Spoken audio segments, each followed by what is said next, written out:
Hello and welcome to the Jacqueline Elliott Show. Today we have a very special guest, Heidy. Now Heidy is a badass in real estate and Airbnbs, but she also has an incredible story, and she is a Latina. Today we're going to talk about all of her struggles, all of the things that got her to be that 1%er at the top, and she's going to share how she got out of the rat race, and now she's inspired to move thousands of people to do the same, especially women that she talks to, obviously. So Heidy, welcome to the show.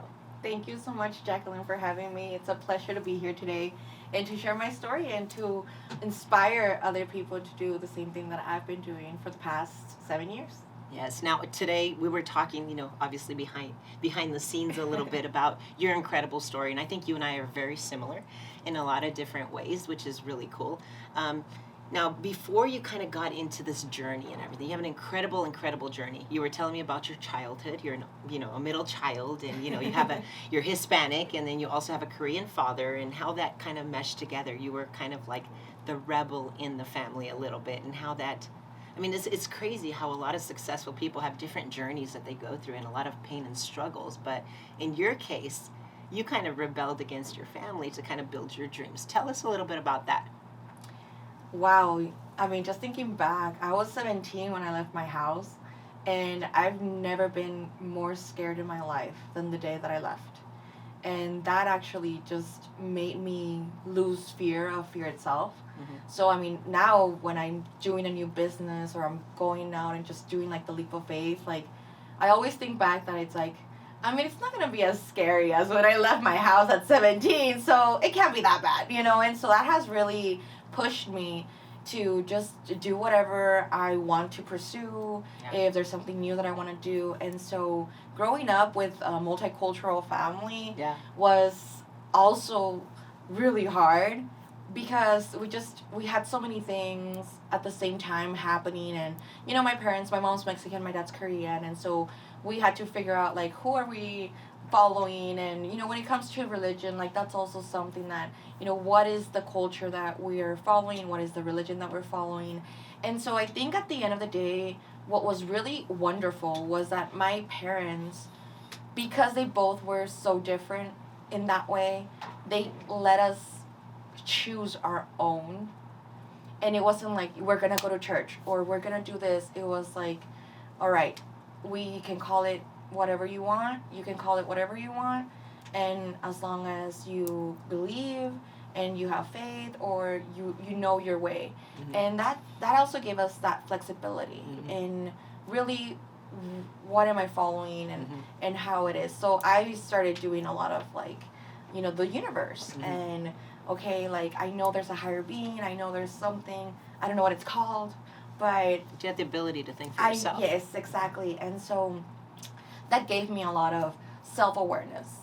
And when we were growing up, it was just really just difficult. You have your older brother, but you have your younger sister, and you're the middle child. Yes, and being the middle child, it's always like I remember growing up and saying like, it's not fair because my brother will get away with anything because he was a guy and he was older, and then my sister was the baby, and so she would get away with a lot of things. Yeah. And even like in school, I mean, I was Were you scared of your brother? No, I was not scared. The only person I was scared of was my dad. Your dad. Because again, Korean. So if anyone out there is Korean, they know like they're really strict in everything. Okay. And in school, in relationships, in friendships, like everything. I wasn't allowed to have friends over at my house. Yeah. And so my mom will let us, because she's Mexican, right? And so she's like, okay, you can have them, but before we would get home, like when your dad and I get home, they had to leave. Yeah. She would bend the rules a little bit. Yes, and so she would try and like give us a little leeway, because my dad was just so strict, like no, and no, and no. And so I remember one time I had my friend, and like my parents got home a little bit earlier and she hadn't left, and I just told her, you gotta wait outside for your ride. And then once my mom gets in, she's like, don't do that, like. Yeah. And so she gets like the girl back inside the house, and I was like, well, you told me that they had to leave before. I mean, I was just following the rules, right? And so I remember I didn't even go to my prom because, again, my dad was like, no. Yeah. You know, as a Mexican, we have quinceañeras, and it's like, nope, you're not having one, because in his way of seeing things, it's like, well, when you have a quinceañera, it means that you're ready to get married. It means that's what, literally the definition of what it is. But it's not what we do, because it's just a party. It's just a party for us to have. So did you get anything besides the quinceañera, or you didn't get the option to it? I did not My parents asked me, do you want a quinceañera or do you want a car? And I said, I want a I car. didn't And I didn't option. get shit. Exactly. I didn't get anything. Well, that was pretty much, I didn't get the option. I just didn't get anything. They took me to Texas Roadhouse for my 15th birthday. And like, that's it. Like, that was it. That's awesome. My mom struggled a lot because she wanted to give me that. Yeah. You know, she didn't have a quinceañera, but she wanted to give me everything that she didn't have. And so the fact that I didn't have it either, it was really like hard for her. So she bought me a dress. Oh my god. Oh god. So she bought me a dress, and then and she bought me just like the whole set. And that was it. You know, I had my. You took pictures? No, because we couldn't go. Oh, okay. Can I get a Kleenex? Yeah. So it's too early for me to start crying. No, it's good. It's good. But you know, it's crazy how you learn from these things, and you had this fear like of your dad, but also like, so you're the middle child, and let me see. I'm gonna touch her face, and you're gonna kill me because I'm not. It didn't do anything. I just okay. My makeup. No, you're good. You're That's good. That's why I'm like. But okay, so you had your dad, and you guys were kind of afraid of your dad, but your mom like was trying. You know, obviously you have the Hispanic traditions that you're kind of fighting against, and all these different things. Now you're the middle child. You're used to your brother getting away with everything because he's the male, and you have your little sister who was the spoiled one, and then you had your own opinions of life, right? You had your own opinions of life, and those opinions of life, where did those lead you to? Because you said you left your house when you were 17. So what was going on through Heidi's brain? They didn't want to give me a quinceañera, so I left. I'm just kidding. No, you started using your brain in different ways, right? I started hanging out with older people, like my friends' parents, and I remember like they had just. I've always. Well, let me just think a little bit. Okay, so I remember. I didn't want to make the mistakes in order to learn from them. So that was my thinking at 15, 16 years old. Because I would hear my friends that they would go out. And I mean, yes, I come from like a very strict, you know, household. But then I would hear their stories. And I would hear, oh my God, you know, I went and I got drunk, I did this, I didn't know who I was. Or something, yeah. Oh, yes. And then so I understood that in my house it was too much, like too strict. But then you had the other side, right, where it's too liberal. It's like do whatever you want, and then bad things happen. Right. And so that was really that's a good hubby right there. Yes. That's a good hubby. Yes. And so that was really I remember like thinking that and like seeing that difference, right? Like, okay, I can't do anything, but then I see my friends that they're doing whatever they want, and then they would tell their stories, and I would just think like, oh my God, like I would never want to be in that situation. Like I don't want to go through that. And so listening to their horrible stories, I learned from their mistakes. So you had your conscious, like you were able to leave at 17, but it's not like you went and did bad things because you had that upbringing, and you knew that if you did things the wrong way, you were going to fall into that trap. So you had your own conscience, so you were able to leave at 17 and do something good with it. Now, it takes a lot of guts to leave your house at 17. And you were saying that your mom kept calling you to come back. So what is the reason why you left, and what is the reason why you decided to stay out? So I left because it was very strict, right? And so it came to a point where I've always been, you know, an AP college student. In senior, I took calculus 2 when I was a senior. So I was always doing a really hard thing about being a senior or being in high school, but taking all these hard classes. And so I always wanted to go to college, and I didn't know what I was going to pursue, but I wanted to go to college. I wanted to do all these things. And it was, for my mom's side, I am the first generation to have a college degree. That's awesome. And so I wanted to pursue that. But then my dad, He's like, you're gonna go to UT Austin, and you're gonna study what I'm telling you to study, and if you're not gonna do that, I'm not gonna pay your college. So you gotta figure out on your own. So it's either this or nothing. And me being the way I am, it was like, all right, I'll take nothing, because I don't want someone to choose my life. I want to be able to take those choices. I want to be able to do what I want to do. And yes, I might make mistakes, but I want to learn, and I want to be able to live the life that I'm choosing, not the life that someone else is telling me to live. And so that was me at 17. You know, my dad's telling me these things, and I had already been, I had already done like my college letters and applications, and I was starting to do all those things when I was a junior. And so when that was when he started telling me, right, I'm a junior, I'm 16, he's telling me, like, you're going to have to do this, and that. Yeah. And me being a very rebellious at that moment in my life as a woman, and, just going against. And you're Hispanic, too, which doesn't help when you're rebellious. In that moment, I was, talking back. And so I remember I didn't apply for UT Austin. And I would have been accepted because I was top 5% of my class, and so you could get accepted anywhere, and I would probably have gotten a scholarship, but I was like, I just didn't apply. And so the fact that I didn't apply meant that I was rebelling against my dad, and I was going against what he was asking me to do, because if I didn't apply, I can't get in. And so even if he sends me to UT Austin, I don't have where to go because I didn't get in. I didn't apply. Yeah. And so... Did he know that you didn't apply, or you never told him? No, I never told him. I left my house. I was so scared. Hey there, sales warriors. Are you tired of facing objections left and right, struggling to close deals, and watching your competitors snatch away your prospects? Well, you're not alone. Recent surveys indicate that a whopping 72% of sales professionals struggle with handling objections, leading to missed opportunities and lost revenue. But fear not. There's a solution to this all-too-common problem. Enter Andy Elliott's Sales Playbook, your ultimate guide to mastering sales strategies and objection handling like a pro.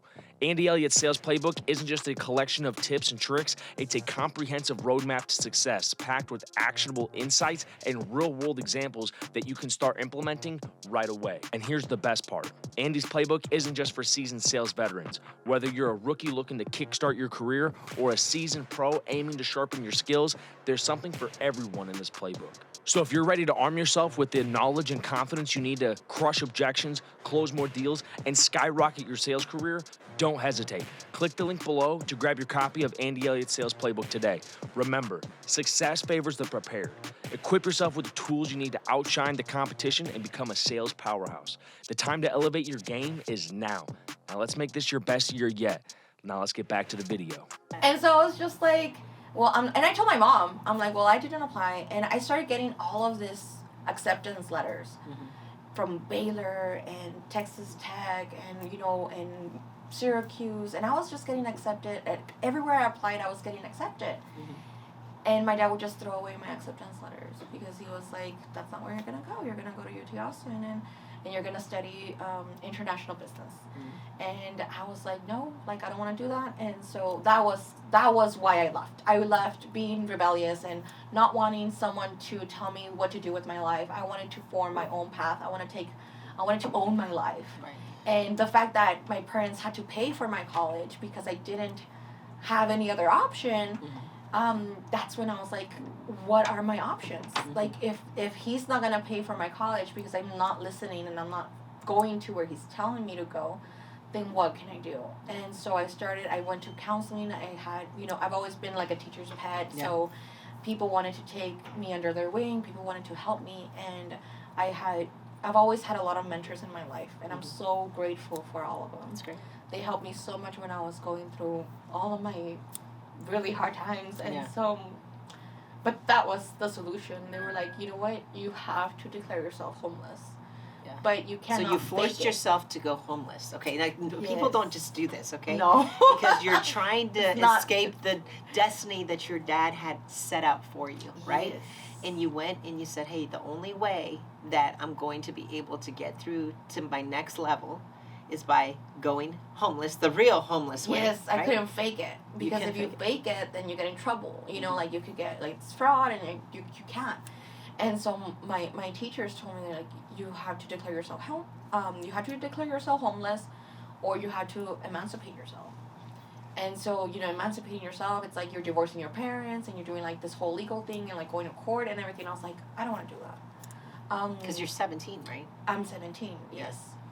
And so in Texas, once you're 17, you are trialed as an adult, so therefore you're considered an adult, so they cannot force you to go back because you're already an adult. And so finally I was like, all right, so that's when I was like, okay, I have to declare myself homeless, and that was my only option. Or I could join the army, and I was like, no, I'm not joining the army. So that was my two options, either declare myself homeless or join the army, because the army would help you pay for your college and all that stuff. And so I was just like, no, like, that's not what I want to do. So I decided to leave my house at 17 and declare myself homeless. That's great. So it's awesome. You really fought for what you wanted at a very young age, and the Yeah. outcome was great because you learned a lot from being homeless and fighting for what you believe in. It's so crazy how sometimes, you know, your parents have a predetermined idea of what they want you to become, right? And the thing is that, you know, and not knowing exactly what you wanted at the time, like you were discovering yourself, you're like, I know that I want more, and I know that I need to get out of this situation, but you don't necessarily know the answers. But something was telling you that. So you know what was the voice inside my head was telling me, you gotta go, because if you don't leave, you're gonna become a person you're not proud of, and you're just gonna become someone like that's not who you're meant to be. Right. And so I listened to that voice, and you know, because I was looking at 16, you know, I was seeing like the person that I was becoming, arrogant, entitled, you know, rich daddy's girl, you name it, and I was just a brat, and I didn't want to be that person. I didn't want to feel that way. And me being that self-aware of who I was or who I would become made me take a step back. Do you think a lot of parents, like, they try to give their kids a life they didn't have, so they kind of have a preconceived idea of what they want them to become, that it forces them to be that way? And kind of like a lot of, I'm imagining now, like, how many kids actually go just because the parents say, hey, you know what, I want to give you this life, and I worked really hard to get out of poverty or get out of this, or I'm the first person in my family to do this. Now you have to follow this path. And these kids follow through with that. They follow through with what their parents' wishes are, and then they don't get what they want, and they turn into maybe those bratty kids that you're talking about, or the people that just end up hating themselves.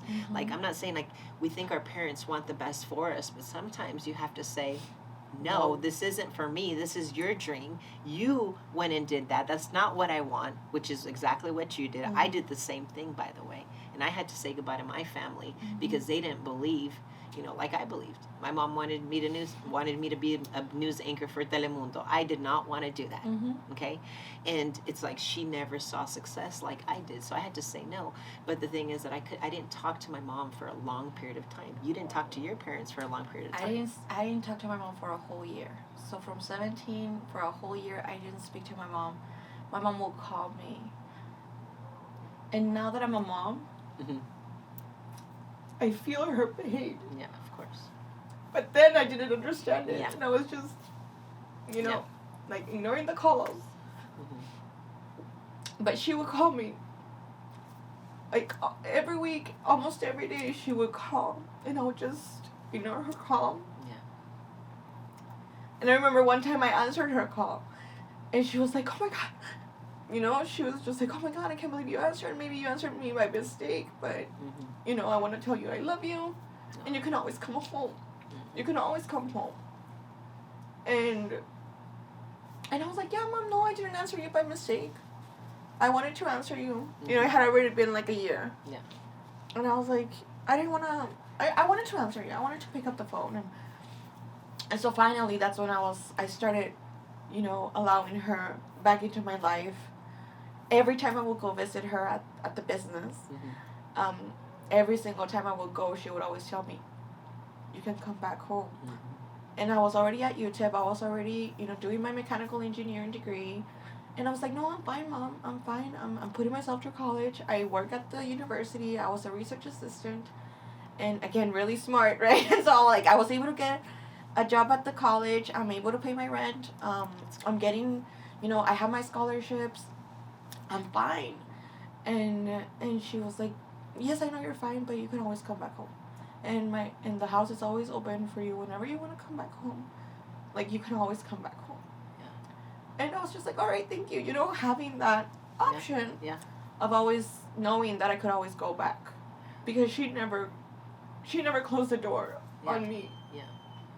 But, it's crazy. Like, you didn't talk to her. She was always there, and she had to fight against those traditions that you're with your dad and everything else. And obviously the motherly love, like, now that you're a mom, you understand it, right? But it's crazy if you wouldn't have done that, though.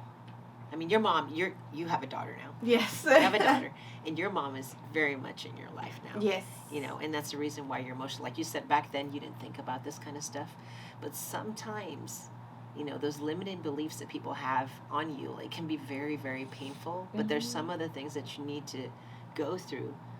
Like if you look back at it, you probably say, hey, I probably shouldn't have not answered my mom for a year.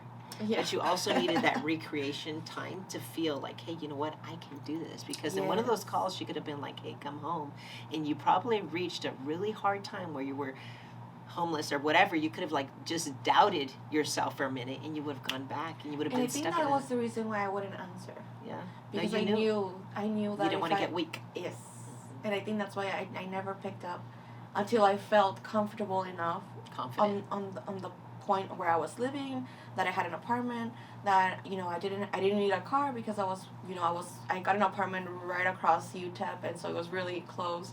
I didn't have a car, but I was moving myself around in the bus, and so but that first year of me not being home and just having to figure it out, and sleeping at my friend's house for a month, and then moving to another friend's house for another month, and just trying to figure out how I'm going to survive. But don't you think it's see, to me, I think we're in a world today where feeling sorry for each other and talking about the negative stuff and basically going through all that stuff is just accepted. Everybody wants to share their story, and they want people to feel sorry. Hey, I know that I went through this pain.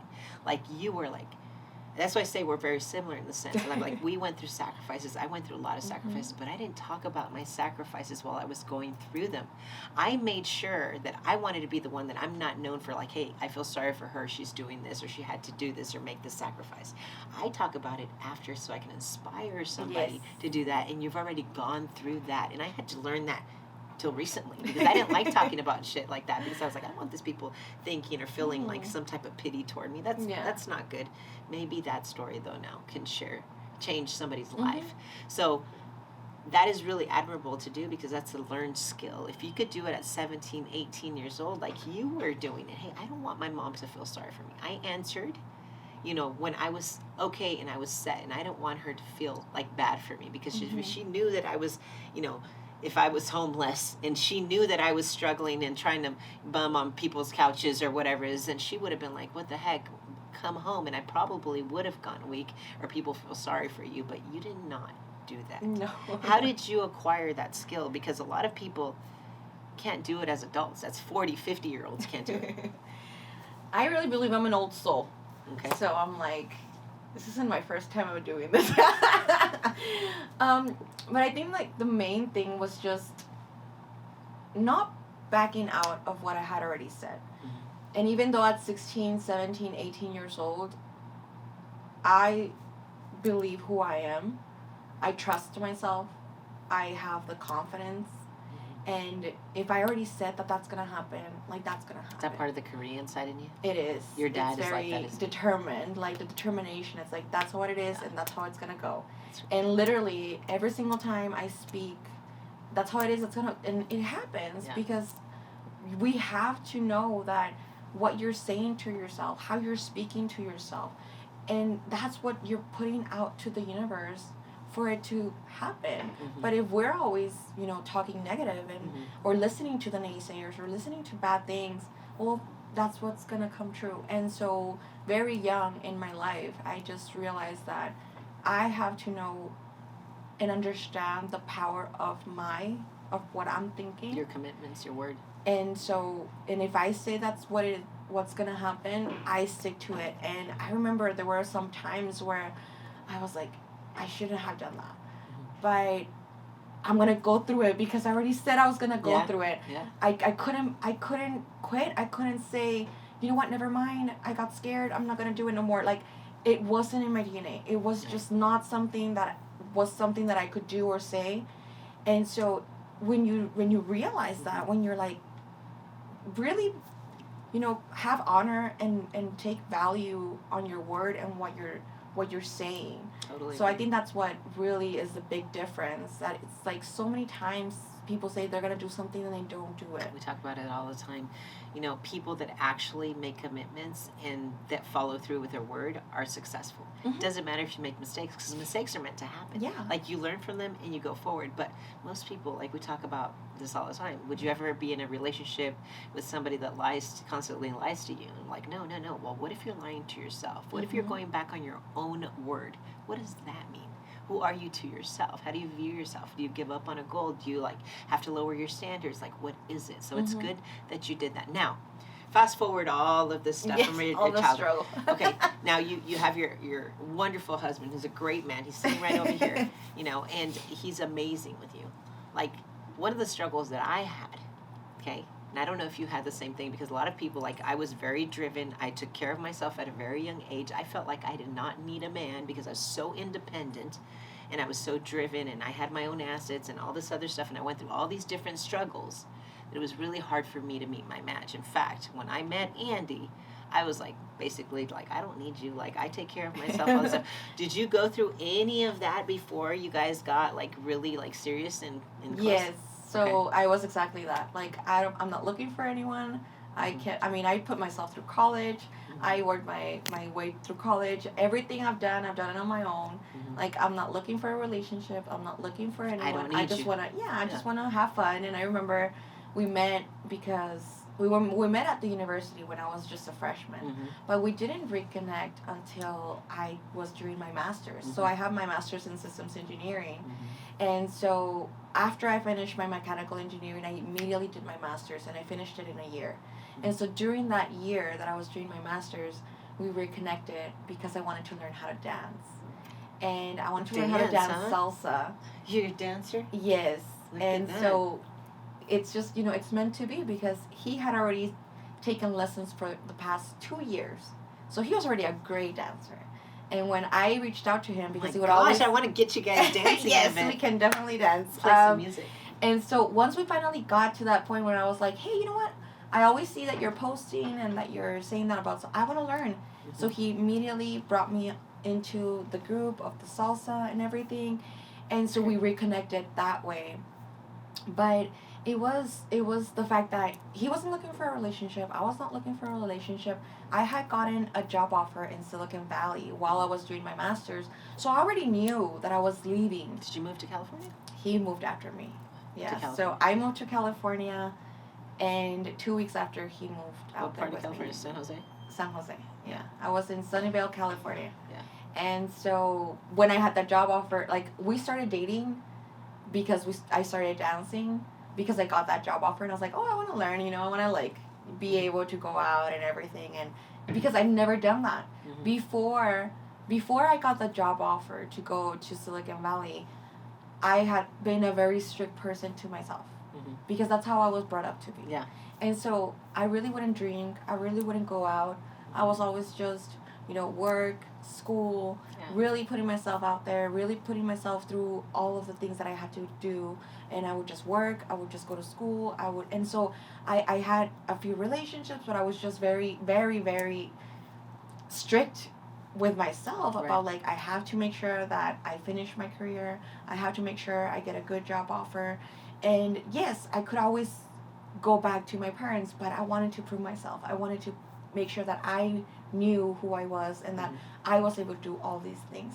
And so when I got the job offer, it gave me the freedom. Yeah. Because it gave me the right of way of saying, you did all of the things right. You finally finished your career. Got that validation, yeah. you got yourself through you're in undergrad, you got yourself through your master's, you have that job waiting for you. As soon as you finish your master's, you have a job waiting for you. Yeah. And that's when I was like, I want to learn how to dance salsa, because It's a new challenge. not even the challenge, it was just, I want to go out, I want to meet people, Yeah. I want to have fun, because I'm going to be leaving Yeah. in a year. You know, I'm going to be going to California in a year. So, I mean, I could finally, and so I finally let myself enjoy being a 21-year-old, 22-year-old, Yeah. and being able to just, you know, go out. Let loose. Yes. And so, but because I had that security Yeah. of, I already have my job. I don't have to stress so much about school no more, because I already have that job waiting for me. It's incredible. And so that's when I was, yes. Yeah, that's incredible, because having the freedom and being out like at such a young age, and that age where you can just go and pick whatever really you want to do. Yeah. You decided to take the education route, the hard work route, like all of these different things. Like it takes a really strong, you know, person Strong to- will. A very, very strong will, yeah, for sure. I think the most important thing when it comes to that is that if you choose the easy way, Mhm. then you might not have the success that you're wanting to get, Right. and you're gonna make a lot of more mistakes Right. that could easily, you know, mess up your life. That's true. And so that's not something that I was looking to get into. I didn't want to get that into that sort of trouble. Right. I wanted to make sure that I could finish my career, and because I also had that, you know, from my mom's side, no one had ever finished college. The And first- I didn't want to be one of them, of like, oh, look, she left the house and she was doing and saying all these things and she still didn't finish college. Like, Right. I wanted to make sure that, hey, I'm going to finish college. Because my brother, who was older than me, he dropped out. Mhm. He went to college and he dropped out. Mhm. And so it was And he was really still me. living at home. Yeah. And so it was really me, the one that I was like, no, like, I'm going to put myself, I'm going to go through it. And I did it. And once I finished, and actually, I inspired my brother to go back to school. That's great. Because once I finished and I was going through my master's, he saw that and he's like, you know what? I'm ready now. And so he was 4 years older than me, Mhm. and I was 22, 23 years old finishing my master's, and he went back to college. That's great. And now he's working, he's an engineer. Yeah. You know, he's also an engineer. He's also working. And I was like, you know, that's really amazing that he was able to finally do that. Yeah. So I'm still going to be the first graduate from the family. Yeah. But at the end, like, he was inspired, inspired yeah. to go back and to finish his own career. And now he has a great job that he enjoys and he loves to do. And so that was really how I saw, like, if you just maybe don't care, I'm by myself, I have no one else to look out for me. Yeah. But very early I knew that if I don't take care of myself, no one's going to take care of me. Right. Because I was by myself. And so I wouldn't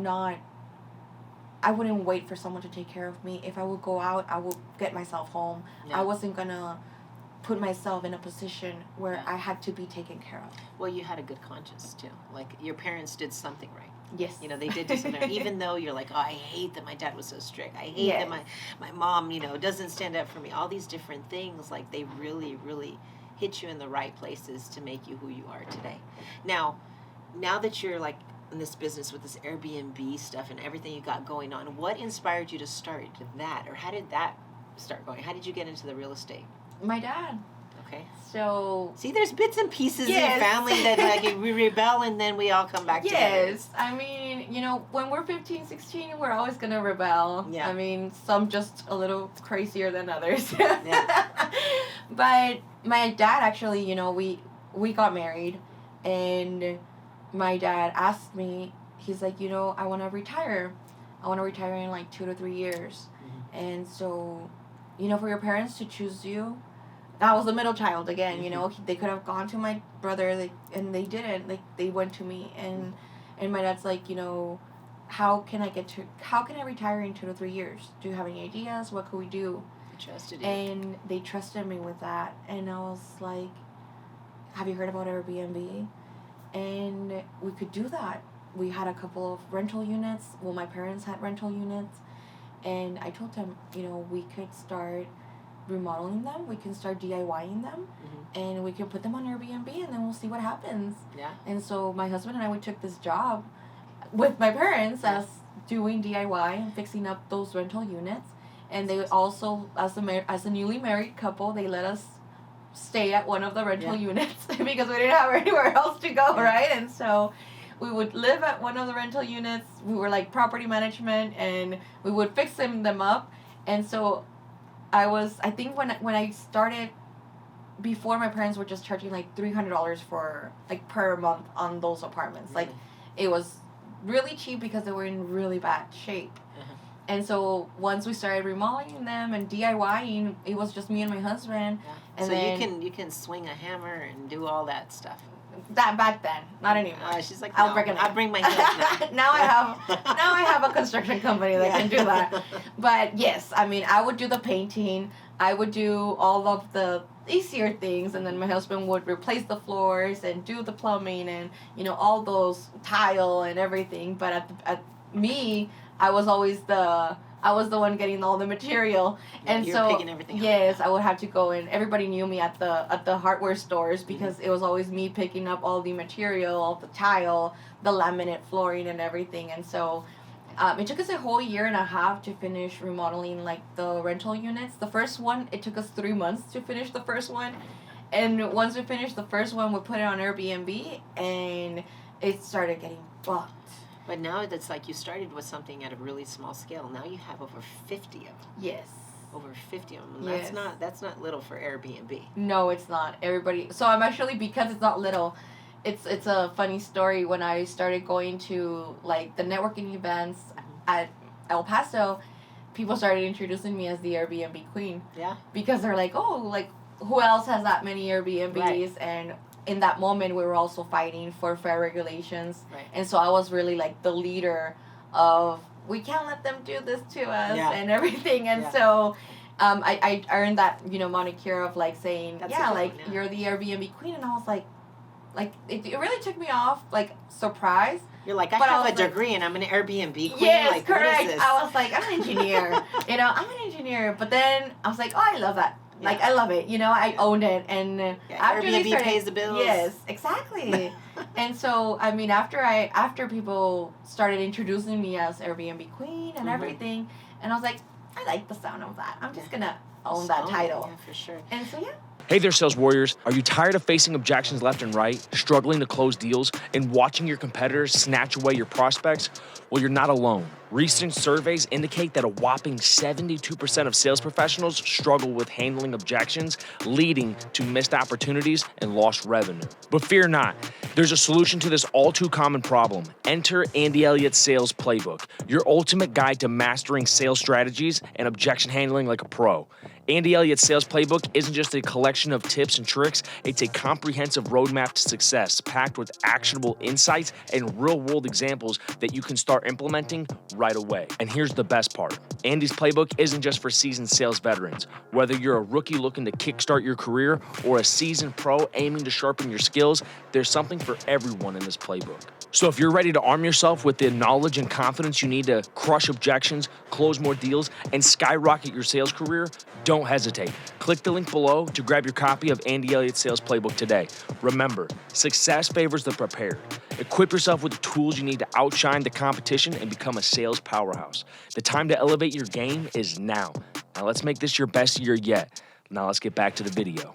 That's cool. But now, like, you've made this obviously a massive business, and you've created like this thing. Like, you got really passionate about helping other people. They started coming up to you for help, and then you created a training system and all these different things. And now you're passionate about helping other women do the same. Tell me a little bit about how that went about. During COVID, it was a really hard time, and so my parents freaked out too, because it's like, okay, we were making all this money. My dad got to retire in like the 2 years that he needed because it was a great cash flowing business. It's a great vehicle. But then COVID hit, and we had like 100 cancellations in like a day. It was scary. But I'm a very creative person, so immediately I was like, all right, if it doesn't work for Airbnb, I'll just put them on Zillow. I'll put them on another page where people can just rent them. I mean, people need a place to live. So for me, it was like, that's fine. You know, we'll just turn them into long-term rentals or mid-term rentals. And so I was able to flip that. during COVID, we still had a huge demand. Even though during COVID I already had 30, I didn't have the 50 that I have now, but I already had 30. And it was not enough. I continued to get people asking me, hey, do you have a place to stay? And so we had a lot of traveling nurses coming to El Paso, and people, traveling professionals and doctors, and so they were looking, and they didn't want to stay at a hotel because it was very crowded, and it was, you're staying there for 13 weeks. Yeah, of course. And so it's like, so everybody was just like looking for a place to stay. I didn't feel comfortable enough because I really didn't know more people that were doing what I was doing. When I started doing Airbnb in El Paso, there were only about like 300 Airbnbs. Now we're about 2,500. So I was very like in the early stages. Right. And so I didn't really know many Airbnb hosts, and I didn't feel comfortable because if I recommend someone, I need to make sure that they're going to come through. Right. And I didn't feel comfortable just recommending anyone. So that's when my husband and I were like, we need to make a course. Yeah. We need to make a course, a workshop, where I can teach other people how they can do Airbnb with my systems, with my checklists, with my guest experience, with my customer service, so that they can know exactly what they need to do. I'm taking the guesswork out of everything. They don't have to try and figure out anything. We'll help them. They have to come and do the workshop. And that's when I was like, because I want to be able to recommend other people. Right. I want to be able to refer these clients that they're looking for me to other people, and I know that they're needing to make some extra cash. Yeah, and then you have people that travel, they come and stay with you. Yes. You can recommend to go to other cities, because obviously you're not in every city. Exactly. Yeah. And so I wanted to be sure that I could recommend them, but I wanted to trust that if I referred them, they would be taken care of. Right. And that's why we started doing the workshops. So it was 2021 when I started doing my first workshop, and then from then it just continued to grow. Yeah. And then I had about 100 students during those workshops, during that first year that I did Airbnb in El Paso. I taught other 100 people how they can join the Airbnb world. And I mean, obviously they're thankful and grateful because this helped them pay for property taxes and having just some extra pocket money. And that was what's really important for us. We made it a real business. Yeah. For them, it's just a side hustle. Yeah, It's just some extra cash. And that's why it was so important for them to learn how to do it correctly. And then after the workshops, we're like, we need to take this online because there's so many other people that need to learn how to do it. And we started a YouTube channel back then. My husband and I, it was called Side Hustles by Seoenz. And we would talk about all the side hustles, and we would invite guests to talk about how they had chosen a different career and now they were doing something completely different. Right. Because that's how we felt. Right. We wanted to be relatable, and we're like, we grew up and we did all the right things, and we became engineers. Yeah. But we're not engineers. We're not working. We're not a 9-to-5. Yeah. And we just transitioned into this business that I use my engineering degree, my master's, I use it every single day with my business. I need, systems. Yeah. And so I was able to really use this, but we started inviting people that we knew that they were also like maybe engineers and they were doing something else. Yeah. Or they were doing medicine and they turned into doing a business. And so we really wanted to show that. And during those YouTube days, we started talking about Airbnb. Yeah. And then now we started getting a lot of people from anywhere from asking questions. That's good. And wanting to learn more. And we're like, we need to put this on a course. We need to record this. We need to have videos. We need to show them. And then that's how we've been doing it for all this. After that, that's when we started doing online. Yeah, it's crazy how YouTube, like our business blew up because of YouTube. And it's so crazy because COVID particularly had everybody at home watching YouTube. And a lot of businesses either failed But the ones that got creative, just like you did, are the ones that thrived during that time. So it's all a matter of how you look at your circumstances, right? Yes. As everybody was canceling everything, and I know Airbnb, like, well, you cannot guarantee, you can't keep any of the money because it has, I mean, all these different things. You had to be creative and adaptable. And that's the crazy thing with business and all successful people. They're always creative, they're always adaptable, and they always find a way, which is a beautiful, beautiful thing. So now you have lots of people just taking your course, doing your workshops and all these different things. And it's really cool that you can create these, not jobs, but get people out of the rat race from having that job, from that passive income. And now the people are doing this full time, right? Which is great. So it's awesome. So you started in El Paso. You have a few other homes. Where did you say, in Mexico? In Playa del Carmen. Playa del Carmen, it's in Quintana Roo. It's 40 minutes from Cancun. And so we have 2 condos out there. Those are our vacation homes. And so we love to travel out there. And so we're like, you know, we're always coming over here. We might as well purchase a property where we can just stay for free. And whenever we are not here, we could just put on Airbnb. And so we definitely show how you can do urban market, which is, you know, El Paso, but then you can also do vacation market where there's tourism and everybody's coming and you got both worlds. So we teach all that in our course because it's really much Airbnb, it's worldwide. Yeah, anybody can. Anyone can do it. That's so cool. So now I want to watch your course. Yes. And I want to take your course, right? So how do I find it? So you guys can text our number. You can text us. You can go to our website, and you can find it on Instagram. You can follow me on Instagram, which is my name, Heidy Seoenz. Spell it out for me. HeidySeoenz. So Heidy Seoenz, that's my Instagram. And you could also text to 915-278-2979. Okay, perfect. And it'll be on the link below as well. Yes, it'll also be on the link below. And then you could go directly to my website, which is my last name, which is Seoenz, SEOENZ.com. That's awesome. Well, you have an incredible story. I love that you rebelled and came up on top, that you have that family instinct. Sometimes it's so cool that we have, like, I love that you're Latina, because I mean I'm obviously a Latina, and then we have like this crazy personality, and then people don't really get us until they like really prove what you're really out to get.